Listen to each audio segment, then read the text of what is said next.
ఓం శాంతి. కార్తీక మాసం ప్రకృతి పంచతత్వాలన్నీ శివనామ స్మృతి ప్రకంపనలతో పునీతమయ్యే పవిత్ర మాసం. కార్తీక మాసంలో పాటించే అన్ని ఆచారాల ముఖ్యోద్దేశ్యం ఆధ్యాత్మికోన్నతి, ఆరోగ్యం.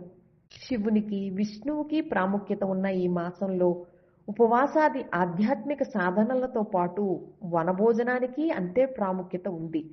వనభోజనంతోనే కార్తీక మాసం సుసంపన్నము అవుతుంది. ఉరుకుల పరుగుల జీవితం, రణగుణ ధ్వనుల శబ్ద కాలుష్యం, ఆపై రోజుకి పెరిగిపోతున్న వాయు కాలుష్యం, రాను రాను కాంక్రీటు మయమై క్రిక్కిరిసిపోతున్న నగర వాతావరణానికి దూరంగా ప్రశాంతమైన ప్రకృతి ఒడిలో ఫలపుష్పాదుల సుగంధంతో మమేకమైన స్వచ్ఛమైన గాలి, మనస్సును ఆహ్లాదపరిచే పక్షుల కిలకిల రావాలు, ఎటు చూసినా కనువిందు చేసే పచ్చని చెట్ల సోయగాలు, క్షణం ఊపిరి తీసుకోలేని జీవన విధానంతో అలసి సొలసిన మనస్సులకు విశ్రాంతిని అనుభూతి చేయించే శాంతి వనాలు, యోగ సాధకులకు తపోవనం, జిజ్ఞాసువులకు ఒక ఆధ్యాత్మిక విహార క్షేత్రం, ఆట విడుపుగా సేద తీరాలనుకునే వారికి ఆనందవనం ఈ కార్తీక వన సమారాధనోత్సవం. ఇక అసలు విషయానికి వస్తే, కార్తీక మాసంలో విశేషంగా ఉపవాసం, సాత్విక భోజనానికి ఎంతో విశిష్టత ఉంది. ఆహారం పచతి శికి దోషాన్ ఆహార వర్జిత అన్నది శాస్త్రోక్తి. అంటే జఠరాగ్ని ఆహారాన్ని జీర్ణం చేస్తుంది. అదే ఆహారం తీసుకోపోతే అదే జఠరాగ్ని దేహంలోని దోషాలను, విషాలను విరిచేస్తుంది, నిర్విషీకరణ చేస్తుందని అర్థం. వేల సంవత్సరాల క్రితమే మన పూర్వజులు, ఋషులు, మునులు తమ తపస్యా శక్తితో, అనుభవంతో గ్రహించిన ఆరోగ్య సూత్రాలను భవిష్యత్ తరాల వారు విస్మరించకుండా ఉండేందుకు వాటన్నింటినీ ఆయా ఋతువులకు అనుగుణంగా రకరకాల నియమాలు, వ్రతాల రూపంలో పొందుపరిచి జగతికి అందించారు. ఇవే ఆధునిక వైద్య పరిభాషలో ఆటోఫాగీ, ఇంటర్మిటెంట్ ఫాస్టింగ్ గా ప్రఖ్యాతి చెందాయి. ఉపవాసం రోగ నిరోధక శక్తిని పెంచి రోగాలను వాటి మూలాల నుండి పెకలిస్తుంది. అందుకే లంకణం పరమౌషధం అన్నారు. ఏదైనా రోగాన్ని పోగొట్టుకోవాలంటే ఉపవాసమే ఏకైక ఔషధం. ఉపవాసానికి, సాత్విక భోజనానికి వేరువేరు ప్రయోజనాలు ఉన్నాయి. ఉపవాసం శరీరంలో రోగాన్ని తరిమివేస్తే, సాత్విక భోజనం శరీర శక్తికి, మానసిక ప్రశాంతత, ఏకాగ్రతకు అద్భుత వ్యంజనం. భోజనం అనేది కేవలం నిద్రపోషణార్థం చేసే ప్రక్రియ కాదు.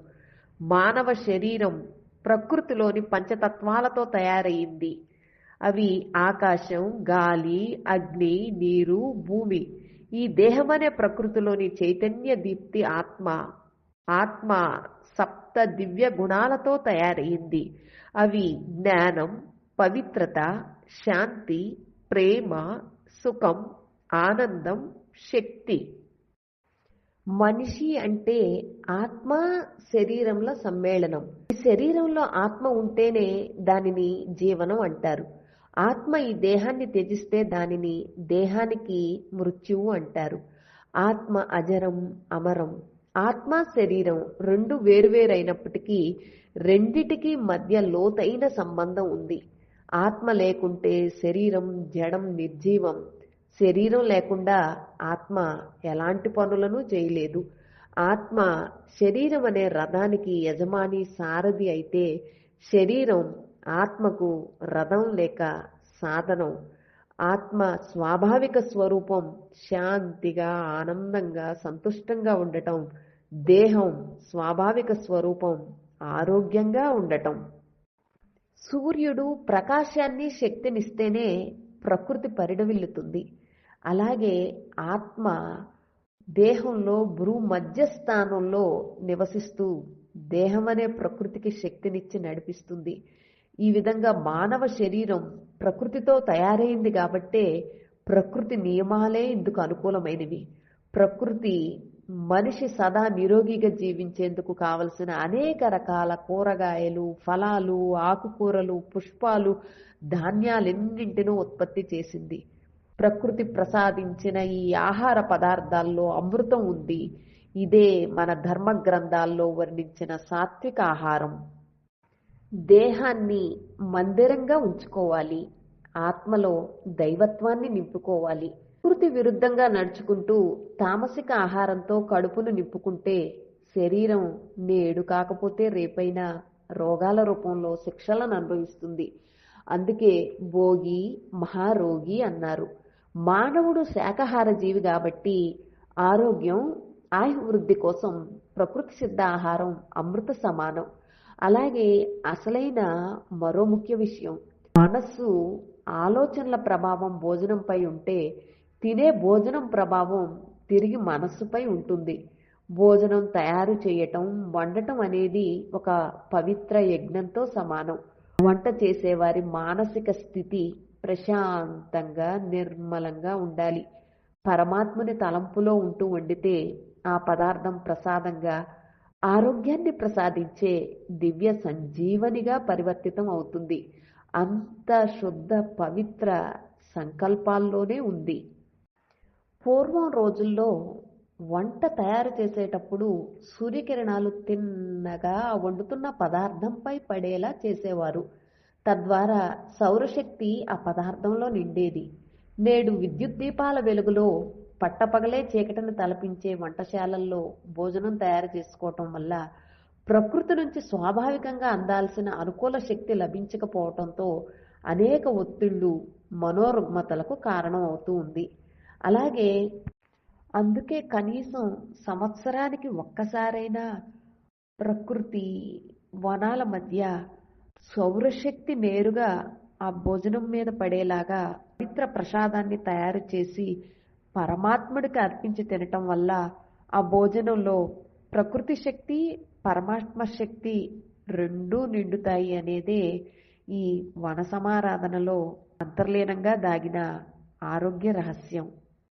అలాగే భోజనాన్ని తినే ముందు ఆ భోజనాన్ని మనకు ప్రసాదించిన శివపరమాత్మునికి కృతజ్ఞతలు తెలియజేసి ప్రకృతిమా తల్లికి ధన్యవాదాలు అర్పించి తినటం, మౌనంగా భగవంతుడి స్మృతిలో తినే భోజనంపై మనసు పెట్టి తినటం, దీన్నే మైండ్ఫుల్ ఈటింగ్ అంటారు. దానివల్ల ఆ భోజనం అమృత తుల్యంగా, ఔషధప్రాయంగా అవుతుంది. శారీరక ఆరోగ్యం కోసం ఎంత శ్రద్ధ పెడతామో మానసిక ఆరోగ్యం కోసం కూడా అంతే శ్రద్ధ పెట్టాలి.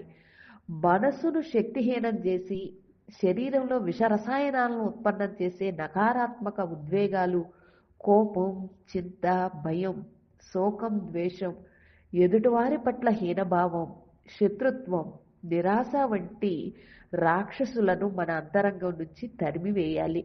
దీనికై శివపరమాత్ముని ధ్యానమే తరుణోపాయం. ఆరోగ్యాన్ని కోరుకుంటే మాత్రం మన మనస్సును శాంతి, నిర్మలత, సౌమ్యత, సత్యత, మధురత, పవిత్రత, నమ్రత, పరస్పర సహకార భావం వంటి సుగుణాలతో నింపుకొని గుణసంపన్నులై, శక్తి సంపన్నులై జీవించాలి. నియమబద్ధంగా జీవిస్తేనే సుఖశాంతులు, ఆరోగ్యం, సఫలత మన వద్దకే నడిచి వస్తాయి. ఆరోగ్యవంతమైన మనస్సు, శరీరమే భగవద్ధ్యానానికి, ఈశ్వరుని సేవకు సహకరిస్తుంది. మానసిక ఆరోగ్యానికి, ఆనందానికి శివపరమాత్ముని ధ్యానం, శరీర ఆరోగ్యానికి సాత్విక భోజనం. ఈ విధంగా కార్తీక మాస వన సమారాధనలో వినోదం, విహారమే కాదు, ఇంత విజ్ఞానం దాగి ఉంది. ఏ నియమాలు కేవలం ఆ నెల కోసమే పరిమితము కాదు. ఇవన్నీ ఒక ఆరోగ్యకరమైన జీవన విధానాన్ని అలవర్చుకునేందుకు ఆరంభం.